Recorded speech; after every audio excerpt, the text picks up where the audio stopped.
A question came in. I was told I could use blue lace agate for calming purposes, but that doesn't seem to be working for me. So what I wanted to do was compare and contrast blue lace agate with blue chalcedony. So here we have blue lace agate and blue chalcedony. Very similar. And I'm going to hold these up for you.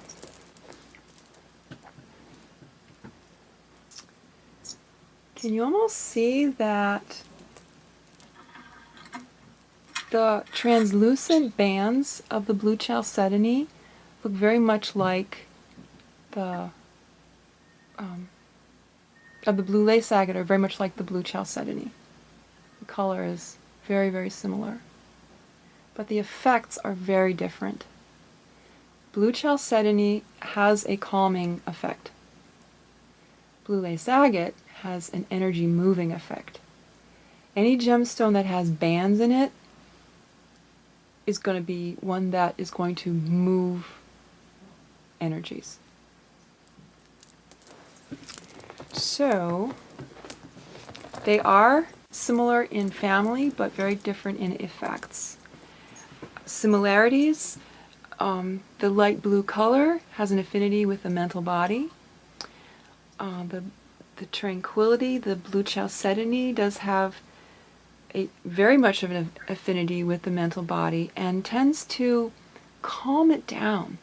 Our minds tend to be so wound up that they can't even receive nourishment. And blue sapphire is very good for nourishing the mind, but if your mind is so wound up that you can't receive the nourishment, it's not going to do you any good. So we found blue chalcedony was excellent. It had a vitalizing effect on mental fabric. It was able to unwind it, loosen it, help it relax, so that the nourishing blue color ray could come in.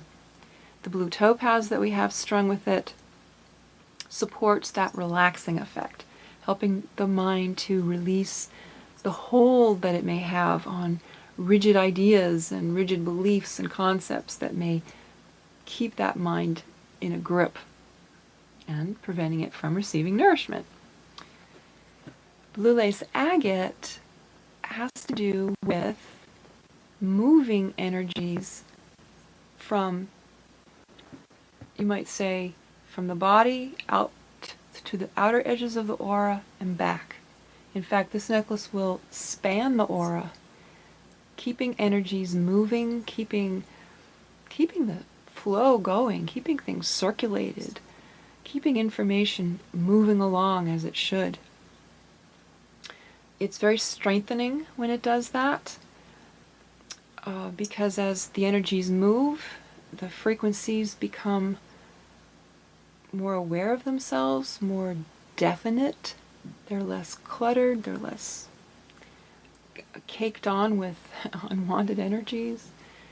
And when our frequencies are more self-aware, they're more understanding of who they are and what their purpose is as a frequency, that's going to lead to strength. So here we have a necklace, the blue lace agate, that's going to be moving energies. Here we have a necklace that's going to be calming them down.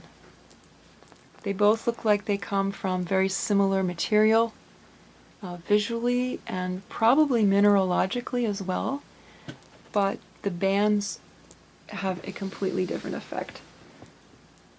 They allow the gems to work very differently. Okay. So would you wear these together? No. No, I wouldn't. I would not wear these together, because this is sort of calming things down and this is getting things to move. Other necklace that I would not wear together is the Living River, which tends to move energy down the body, and the Demorturite Carnelian, which tends to move energy up.